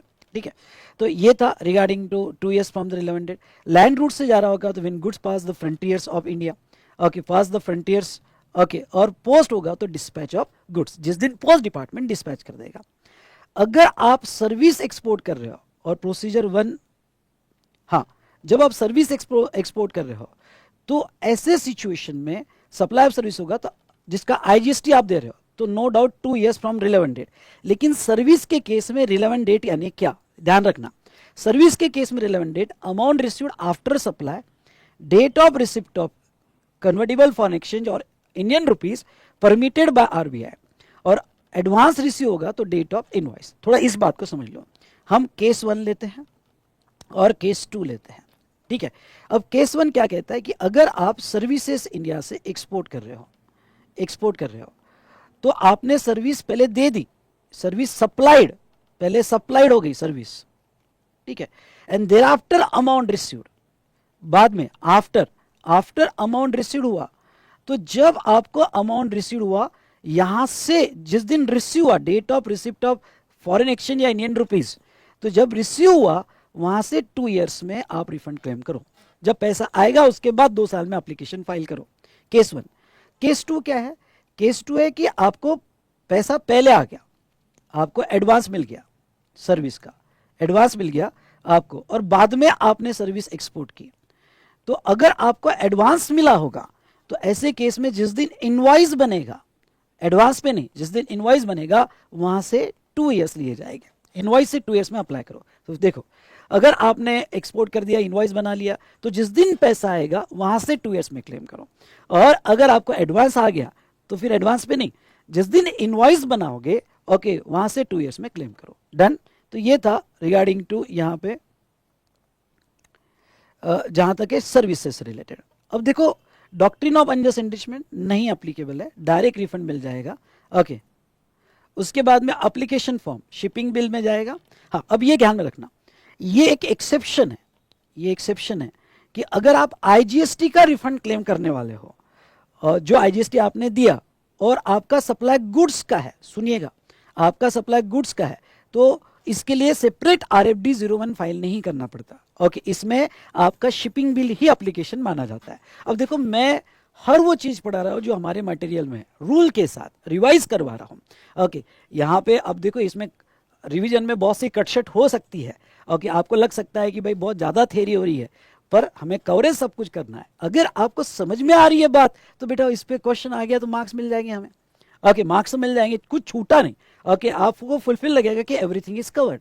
ओके, तो इन शॉर्ट आईजीएसटी का रिफंड में अगर गुड्स आपने सप्लाई किया तो वो केस में शिपिंग बिल जो है ये शिपिंग बिल एप्लीकेशन होगा, लेकिन सर्विस अगर होती है तो फिर RFD 01। लॉजिक क्या है? क्योंकि सर्विस में शिपिंग बिल होना पॉसिबल ही नहीं है, क्योंकि शिपिंग बिल गुड्स के केस में होती है अंडर कस्टम्स एक्ट। तो सर्विस होगा तो RFD 01 वाला प्रोसीजर जो ऊपर मैंने दिया वो प्रोसीजर फॉलो करना पड़ेगा।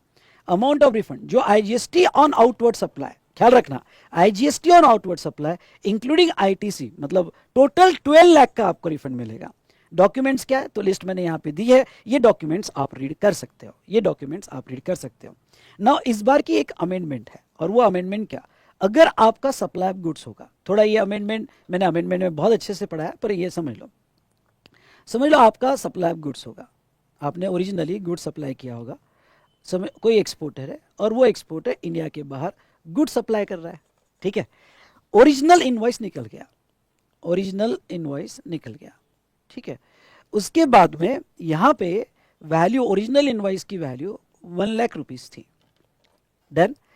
अब उसको कुछ और एक्स्ट्रा, इसने डेबिट नोट दी होगी, ये तो ओरिजिनल इनवॉइस, इसने डेबिट नोट दी होगी और एक्स्ट्रा कंसिडरेशन आया, ओरिजिनल इनवॉइस तो निकल गया, एक्स्ट्रा कंसिडरेशन आया डेबिट नोट के थ्रू और what ever the extra amount received, और वो अमाउंट मिला 20,000, वो अमाउंट मिला 20,000।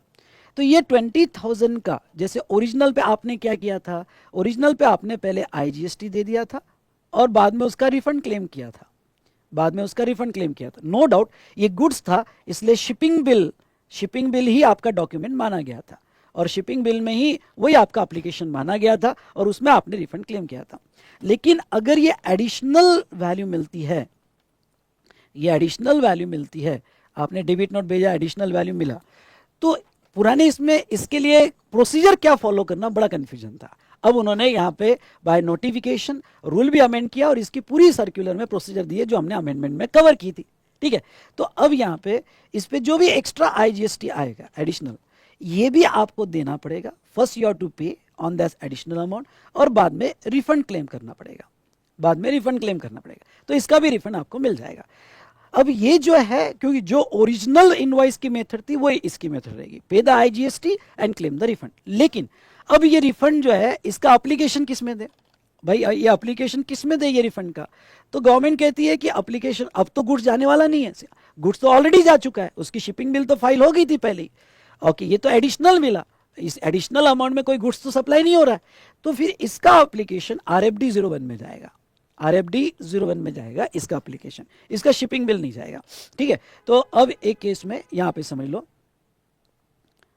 अगर हम यहां, जस्ट मिनट देखो, अगर ये supply of goods on account of additional IGST paid on export, मतलब एडिशनल आईजीएसटी, और आपका गुड्स कोई भी मोड से सप्लाई हुआ होगा और एडिशनल आईजीएसटी लायबिलिटी आ रही है, तो आरएफडी 01 आपका शिपिंग बिल नहीं रहेगा, आपका एप्लीकेशन आरएफडी 01 में जाएगा और ये रिलेवेंट डॉक्यूमेंट्स आपको अटैच करने पड़ेंगे। ये तो आप पढ़ लेना कि कौन कौन से रिलेवेंट डॉक्यूमेंट्स हो गए एडिशनल आईजीएसटी के लिए। पर अगर आपने अमेंडमेंट देखी होगी रिफंड की, तो डेफिनेटली रिफंड की अमेंडमेंट्स में जहां तक देखा जाए ये मैंने कवर किया है, ठीक है, कि डॉक्यूमेंटेशन प्रोसीजर सर्कुलर किस तरह से होगा। तो ये एडिशनल डॉक्यूमेंट्स आपको, जैसे copies of export invoice and shipping bill, bill of export with number and dates, original export invoice क्या था जिसका एडिशनल पैसा मिला, ओके, वो आप कंसिडर करोगे।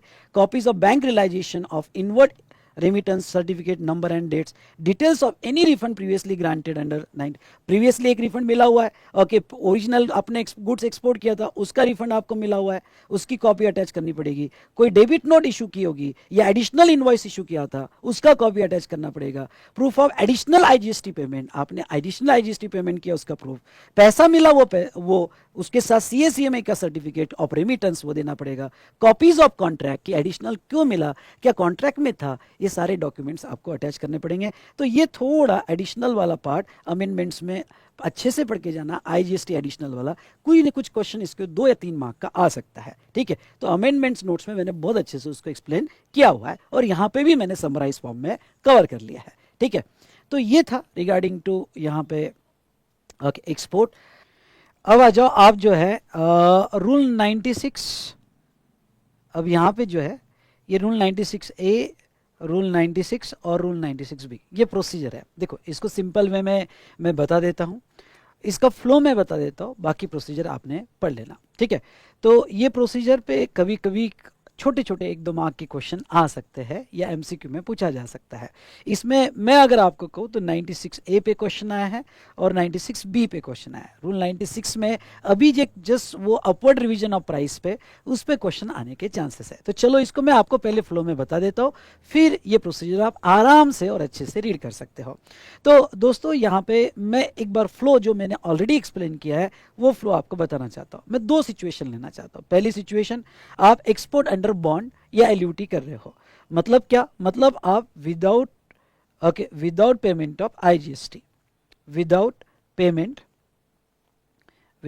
यहां पे पेमेंट ऑफ आईजीएसटी, ठीक है, आप आईजीएसटी का पेमेंट नहीं कर रहे हो, ठीक है। तो विदाउट पेमेंट ऑफ आईजीएसटी आप इसमें एक्सपोर्ट कर रहे हो। अब इसमें देखो 2 चीजें हैं। पहले फोकस करो आउटवर्ड, जो आप एक्सपोर्ट कर रहे हो। देख भाई, ओके, मेरे सामने क्लाइंट बैठा है, तू एक्सपोर्ट कर रहा है, हाँ ठीक है, तू एक्सपोर्ट कर रहा है।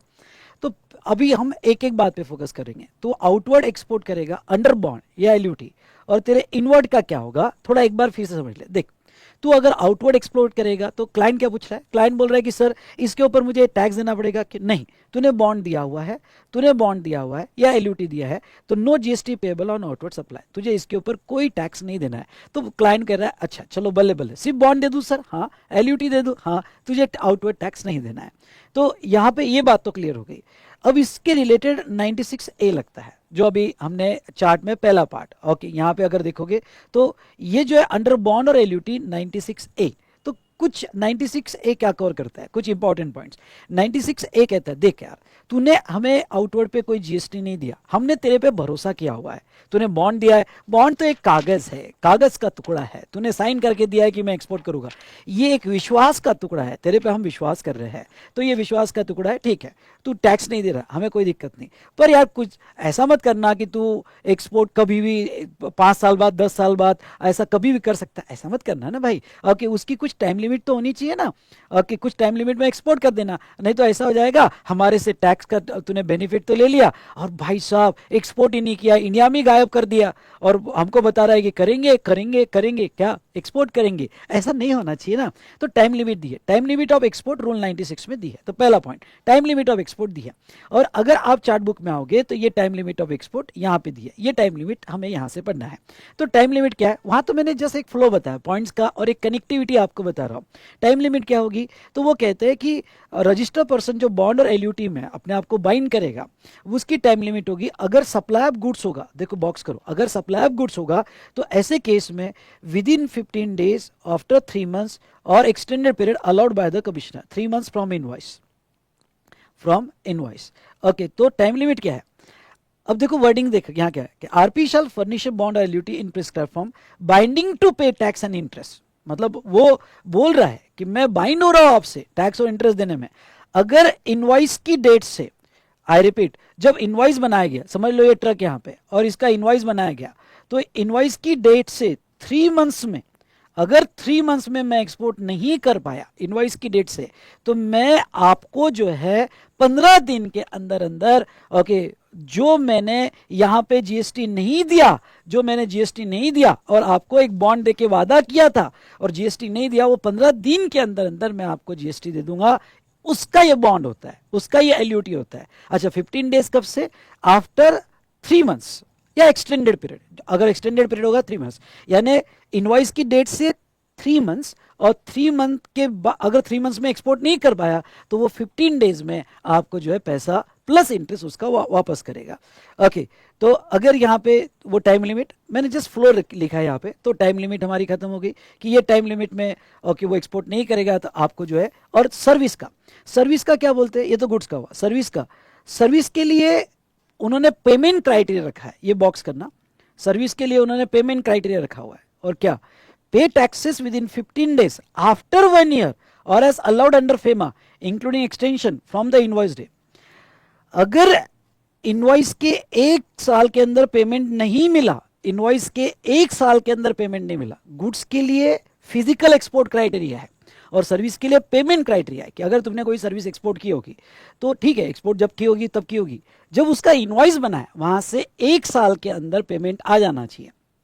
और वो पेमेंट 1 साल के अंदर नहीं आया इन कन्वर्टिबल फॉरेन एक्सचेंज, तो फिर विद इन 15 डेज जो हमने आपको बेनिफिट दिए थे, हमने आपको अलाउ किया था विदाउट जीएसटी, वो देना पड़ेगा। ये हम 96A में जो बात कर रहे हैं वो आउटवर्ड सप्लाई पर बात कर रहे हैं कि तुम अपने आप को इस बात के लिए बाइंड कर रहे हो, एलयूटी दे रहे हो कि इतने टाइम पीरियड में मैंने एक्सपोर्ट नहीं किया, दैट इज 3 मंथ से एक्सटेंडेड पीरियड, या 1 साल के अंदर सर्विस का पैसा नहीं लाया तो मैं 15 दिन के अंदर अंदर आपको जो है पैसा दे दूंगा। ठीक है, अगर ये पैसा नहीं दिया तो फिर आपको जीएसटी और इंटरेस्ट उसका देना पड़ेगा। अगर ओके मतलब उतने टाइम पीरियड में एक्सपोर्ट नहीं किया तो जीएसटी और इंटरेस्ट देना पड़ेगा, और ये देना पड़ेगा। पर नहीं दिया तो रिकवरी प्रोसीडिंग चालू हो जाएगी। गवर्नमेंट कहेगी ऐसे कैसे, चल दे, नहीं तो रिकवरी प्रोसीडिंग चालू हो जाएगी। अब देखो एक क्राइटेरिया बड़ा अच्छा है इसमें, और वो क्राइटेरिया क्या है। ओके सर ये लिखना है क्या, मैं स्क्रीन फुल स्क्रीन कर दूंगा, आपको लिखना है तो लिख देना, अदरवाइज वो चार्ट में अगर रीड करोगे तो कवर हो जाएगा। बस उसको थोड़ा सिंप्लीफाइड मैनर में बता रहा हूँ कि देखो स्टेप क्या थी। अब बॉन्ड, पैसा नहीं चाहिए, गवर्नमेंट कहती विश्वास है, एक्सपोर्ट करो, पैसा नहीं चाहिए, पर 3 महीना या 1 साल में, 3 महीने में एक्सपोर्ट करो गुड्स का, या 1 साल में पैसा लाओ। ओके सर्विस का नहीं लाया तो फिर हमें ऊपर जो हमें आपको जो बेनिफिट दिया वो वापस करो।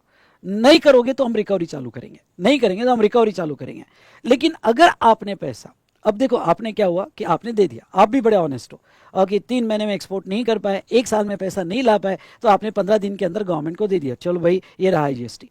पर आपने 3 महीने बाद एक्सपोर्ट किया, कुछ इंडस्ट्री का कुछ जेन्युइन प्रॉब्लम होगा, और 3 महीने बाद एक्सपोर्ट किया या 1 साल बाद पैसा आया, तो गवर्नमेंट वापस आपको बेनिफिट देने के लिए रेडी है। तो गवर्नमेंट कहती है कि इफ एक्सपोर्टेड और payment of service received after time limit के बाद हुआ, तो फिर तुम रिफंड क्लेम कर सकते हो, वापस रिफंड क्लेम कर सकते हो आईटीसी का। और तुमने जो भी जीएसटी पे किया, आईजीएसटी पे किया फॉर नॉन एक्सपोर्ट, क्योंकि हमने तो आपका आउटवर्ड का आईजीएसटी ले लिया था, तो आउटवर्ड का आईजीएसटी जो है आपका हमने ले लिया था, वो वापस कर देंगे आपको। ओके चलो, कभी कभी भूल चूक होती है। ओके तुमने दे दिया था, तुम बड़े अच्छे बंदे थे, हमें विद इन टाइम दे दिया था, लेकिन देख भाई ओके बाद में आता है तो आ जा हमारे पास, ओके परेशान मत हो, हम तेरे को लिया हुआ पैसा वापस कर देंगे और आईटीसी का बेनिफिट देंगे। ये क्या है बेटा, ये अंडर बॉन्ड है। और ये किसकी बात चालू थी, आउटवर्ड की। तो रूल 96A किसको लगता है, आउटवर्ड पे। आउटवर्ड पे क्यों लगता है, क्योंकि तुम ये बॉन्ड साइन कर रहे हो कि भाई साहब मैं अगर 3 महीने या 1 साल के अंदर यहाँ पे पैसा एक्सपोर्ट नहीं कर पाया, तो मैं आपको जो लगने वाला आईजीएसटी है वो दे दूंगा। ओके वो बात, ये बात टोटली अलग होगी 96A की। इनवर्ड पे क्या होगा, अंडर बॉन्ड मैंने एक्सपोर्ट किया, तो इनवर्ड पे क्या हुआ, तो हमने ऑलरेडी देखा। इनवर्ड पे क्या होगा, तो इनवर्ड पे गवर्नमेंट ने स्कीम दी, अगर तूने बॉन्ड एग्जीक्यूट किया होगा। क्या स्कीम दी है कि तुमको आईटीसी का रिफंड मिलेगा, आय और आईएस का, रूल 89(4) में, याद है क्या, 89(4) में मिलेगा। और कैपिटल गुड्स का रिफंड नहीं मिलेगा, कैपिटल गुड्स का तुम आईटीसी लो और बैलेंस होगा तो कैरी फॉरवर्ड करो। डन डन डन डन, ये हुई ना बात। ओके उसके बाद में यहाँ पे रूल 96B क्या कहता है, अगर हमारे चार्ट में देखा जाए तो हम ये पार्ट पे आते हैं। रूल 96B क्या कहता है, ठीक है। तो रूल 96B यहाँ पे क्या कहता है, ये यहाँ पे भी अप्लाई होता है कि तुमने ओके कोई भी इसमें रिफंड क्लेम किया होगा फॉर एक्सपोर्ट, तो रूल 96 ये कहता है कि देखो भाई तुमने ये स्कीम में किसका रिफंड क्लेम किया, 89(4) का आईटीसी का रिफंड क्लेम किया, क्योंकि आउटवर्ड तो अंडर बॉन्ड था, और रिफंड क्लेम किया। If amount not received in convertible foreign exchange with in time of FEMA, पैसा तुम कन्वर्टेबल फॉरेन एक्सचेंज में लाओ, ठीक है, एक्सपोर्ट करो, एक्सपोर्ट विद इन टाइम कर दो, सब कुछ आपने सही किया, तो पैसा कन्वर्टेबल फॉरेन एक्सचेंज में ला भाई तू।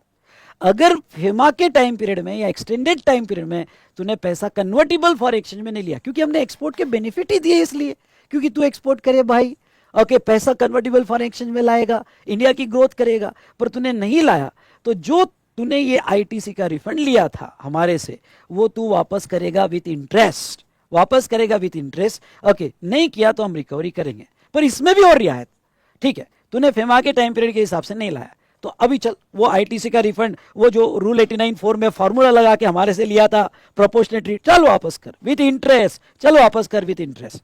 ओके फिर जो है वो यहाँ पे समझ लो, क्लाइंट है मेरा यहाँ पे अजीत, अजीत ने कहा कि सर मैं FEMA में नहीं ला पाया, पर बाद में लाया ना सर, देखो ना बाद में कन्वर्टेबल फॉरेन एक्सचेंज लाया ना, इंडिया की ग्रोथ में मैंने हेल्प किया ना। हाँ तू बाद में लाता है, तो if amount is received after time limit, तो तेरे से लिया हो पैसा, जो तेरा रिफंड हमने वापस ले लिया था, वो तेरे को फिर से अलाउ कर देंगे। ओके तो ये सिंपल मैकेनिज्म है। ओके तो ये कब, अंडर बॉन्ड। आउटवर्ड का क्या, कौन सा रूल, और इनवर्ड का क्या। अगर आपको ये इसका चार्ट का फोटो या ड्रॉ करना होगा बहुत अच्छे फ्लो में, तो आप ड्रॉ कर सकते हो, मैं फुल स्क्रीन कर रहा हूँ, आप पॉज करके ड्रॉ कर सकते हो। ओके यह स्क्रीनशॉट ले सकते हो, ड्रॉ करो तो आपको समझ में आएगी चीजें, लिखोगे तो समझ में आएगी। ओके वैसे मैं तो चार्ट में चार्ट पढ़ा रहा हूँ, और क्या होना चाहिए बेटा आपके लिए। तो ये क्या था, ओके अंडर बॉन्ड और एलयूटी। दूसरा क्या है, दूसरा एक्सपोर्ट विदाउट बॉन्ड और LUT on payment of IGST. तुम बॉन्ड एग्जीक्यूट नहीं कर रहे, मैंने बता दिया आपको स्कीम, बॉन्ड एग्जीक्यूट नहीं कर रहे, आईजीएसटी दे रहे। कभी कभी ये स्कीम फायदेमंद है, और ये नोटिफाइड केसेस में मिलती है। फायदेमंद क्यों, क्योंकि इनडायरेक्टली कैपिटल गुड्स का भी यहाँ पे आपको रिफंड मिल जाता है, ठीक है, जो भी फायदेमंद है। पर यहाँ पे आप ये भी स्कीम ले सकते हो, पर आईजीएसटी पहले देना पड़ता है, फिर बाद में रिफंड मिलता है। तो आउटवर्ड का क्या, ओके तो इसमें आउटवर्ड का आपने जो भी आईजीएसटी असेस है, पहले आईजीएसटी पे करो और वो फिर आपको रिफंड मिल जाएगा, पहले पे करो रिफंड मिल जाएगा। यहाँ पे इनवर्ड पे कोई रिफंड नहीं है, इनवर्ड पे कोई रिफंड नहीं है। दोनों में फर्क क्या है, यहाँ पे आउटवर्ड पे बॉन्ड है पर इनवर्ड पे रिफंड है, यहाँ पे आउटवर्ड पे आईजीएसटी दो और आउटवर्ड का ही रिफंड क्लेम करो, इनवर्ड का कोई रिफंड नहीं है। पर ये आईटीसी आप आउटवर्ड के लिए यूज कर सकते हैं, इसके ऊपर हमने बात कर ली है। लेकिन रूल 96 ये कहता है, रूल 96 मतलब ये बीच वाला, ओके बहुत ज़्यादा ही प्रोसीजर है, ओके यहाँ पे आपने अपने कंफर्ट के हिसाब से पढ़ लेना प्रोसीजर, लेकिन कुछ इसके इंपॉर्टेंट पॉइंट्स में एक्सप्लेन कर देता हूँ अगर एग्जाम में आया तो, ओके बाकी तो मैंने दिया हुआ है आपको। इंपॉर्टेंट पॉइंट ये है कि अगर आप आईजीएसटी का रिफंड क्लेम कर रहे होगे और गुड्स होगा तो वो शिपिंग बिल एप्लीकेशन माना जाएगा। Upward revision in price of the goods होगा, मैंने जो आपको पढ़ाया, तो upward revision price of the goods होगा तो उसका एप्लीकेशन आरएफडी 01 में जाएगा, और सप्लायर सर्विस का आईजीएसटी का रिफंड होगा तो आरएफडी 01 में जाएगा। ओके उस प्रोसीजर में आपको सब कुछ मिल जाएगा। मेन पॉइंट्स पे मैं ला रहा हूं। यहां पे कोई एक्सपोर्ट की टाइम लिमिट नहीं है। एक्सपोर्ट की टाइम लिमिट की इतने दिन में एक्सपोर्ट होना चाहिए नहीं है। क्यों? क्योंकि यहां पे ओके जो विदाउट बॉन्ड वाला है आपको आईजीएसटी का रिफंड तभी मिलता है जब कस्टम डिपार्टमेंट से कंफर्मेशन आ जाता है कि आपने एक्सपोर्ट कर दिया है, goods crosses the territorial water, तो गुड्स लीव्स इंडिया, ये कस्टम डिपार्टमेंट से कंफर्मेशन आ जाता है, उसके बाद ही आपको आईजीएसटी का रिफंड देते हैं ऑन आउटवर्ड टैक्स। ठीक है, तो वहां ऐसी टाइम लिमिट नहीं, जैसे यहाँ पे टाइम ऊपर वाले इसमें टाइम लिमिट दी है भाई साहब। ओके वहां रूल 96A लगता है और ऊपर वाले में टाइम लिमिट दी है, और वो टाइम लिमिट इसलिए दी है क्योंकि तुमने बॉन्ड दिया है भाई, पैसा तो नहीं दिया। यहाँ पे क्या है, यहाँ तो गवर्नमेंट सेफ है, गवर्नमेंट को पैसा मिल गया है, कर भाई एक्सपोर्ट कर, कंफर्म कर, फिर देंगे, हम तो सेफ है, पैसा तो मिल गया। यहाँ पे कहाँ सेफ है गवर्नमेंट? ओके यहाँ पे तो गवर्नमेंट बॉन्ड लेके विश्वास करके आपको दे रही है, इसलिए यहाँ टाइम लिमिट नहीं, रूल 96A के अंडर में है, लेकिन यहाँ टाइम लिमिट नहीं है। ओके यहाँ टाइम लिमिट नहीं है। और यहाँ पे भी 96B लगता है। 96B मतलब ये हमारे रिफंड वाला तीसरा चार्ट। 96B क्या लगेगा? 96B कहता है कि देख भाई तू ओके ये जो आईजीएसटी का रिफंड तो ले ले हमारे से जो आउटवर्ड का है, पर पैसा कन्वर्टिबल फॉरेन एक्सचेंज में लाना। अगर पैसा कन्वर्टिबल फॉरेन एक्सचेंज में with in the time of payment नहीं लाया तो जो तुमने मेरे से रिफंड लिया वो वापस कर, जो मेरे से रिफंड लिया वापस कर। ओके और देन जो है तू जब भी लाएगा तो तेरा रिफंड हमारे से ले ले। ओके तो ये जो थी यहाँ पे 96 है। अगर हो सके तो आप जो है पॉज करके यहाँ पे इतना भी लिख दिया 96B में कि 96B आल्सो अप्लीकेबल, पूरा नहीं भी लिखा तो भी चलेगा, लेकिन आपको स्क्रीन पे दिख रहा होगा तो ये पॉज करके लिख लो, ये पॉज करके लिख लो, एक फ्लो बना देता है। देखो इंपॉर्टेंट एस्पेक्ट्स मैंने आपके कवर कर लिया, ठीक है, ये इंपॉर्टेंट एस्पेक्ट मैंने आपके कवर कर लिया, ठीक है, डन डन डन डन। बाकी देखो सारी फ्लो मैंने बता दिया, बाकी आप पढ़ लो। ये सर्कुलर में थोड़ा एक चीज ऐड कर देना बस, ये सर्कुलर में जो है ना वो पे करने के बाद तुमने पैसा बाद में लाया या एक्सपोर्ट बाद में किया, तो ये सर्कुलर है। ये सर्कुलर क्या कहता है? रिफंड क्लेम, रिफंड if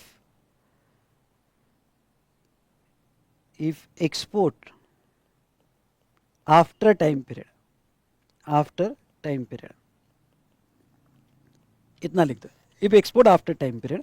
और सेकेंड वाले में दे कैन ऑल्सो क्लेम, यहाँ एक वर्ड डालना, claim of refund of IGST, claim refund of IGST for goods not exported और unpaid services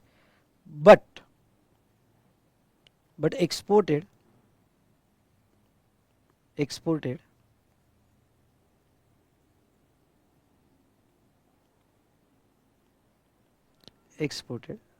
after time period or amount received after time period, amount received जो रहेगा वो service के लिए रहेगा और एक्सपोर्ट गुड्स के लिए। तो मतलब आपने आईजीएसटी वापस कर दिया, आपने आईजीएसटी वापस करने के बाद फिर 3 महीने बाद एक्सपोर्ट किया या 1 साल बाद पैसा मिला तो वापस आप आईजीएसटी का रिफंड क्लेम कर सकते हो, लेकिन इंटरेस्ट का बेनिफिट उसमें नहीं मिलेगा। तो ये सारी प्रोसीजर इसमें दी है, मेन एस्पेक्ट्स मैंने कवर कर लिए। Done done done done. Order of refund वगैरह तो ये मैंने ऊपर के प्रोसीजर में कवर कर लिया, आपको जैसा रीड करना है कर लेना, वो कोई इंपॉर्टेंट नहीं है।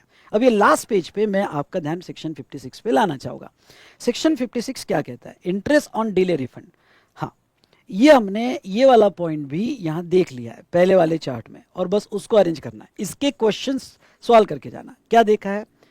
अगर आपको याद होगा कि हमने ये देखा कि 60 डेज में from the date of application, देखो 60 डेज में from the date of application refund नहीं दिया गया। डेट ऑफ अप्लीकेशन मतलब कौन सा? ओके ये वाला डेट ऑफ अप्लीकेशन, और 60 डेज में रिफंड नहीं दिया गया तो वो किस में 61th डे से लेके यहाँ पे till the date of granting refund या पेमेंट ऑफ रिफंड इंटरेस्ट जो है 6% पर एनम से मिल जाएगा। ये वाला पॉइंट यहाँ देख लिया आपने। 61 डेज से सर 60 डेज में अगर रिफंड दे दिया होगा तो फिर इंटरेस्ट नहीं लगेगा, वो 61 डेज से। और दूसरा कोर्ट के डिसीजन की वजह से, कोर्ट के डिसीजन की वजह से रिफंड आ रहा होगा, ओके, तो इसमें भी इंटरेस्ट मिलेगा। Refund is not paid within 60 days of date of application, 60 days यहाँ लिख लो of date of application, date of application.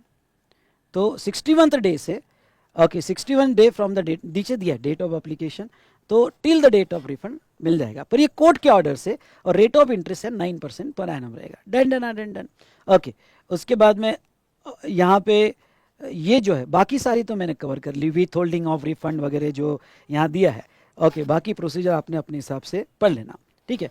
तो ये इंटरेस्ट का मामला यहाँ खत्म हुआ। हाँ, अब देखो एक रूल 95B, ये एक प्रोसीजर अभी ऐड किया है, एक सर्कुलर है, इस बार ऐड किया है 2024 में। ओके, तो ये सर्कुलर क्या कहता है, देखो, refund of tax paid on invert supplies of goods received by canteen store department और इट्स प्रोसीजर। तुमने अमेंडमेंट देखी होगी, तो अमेंडमेंट मैंने लिया।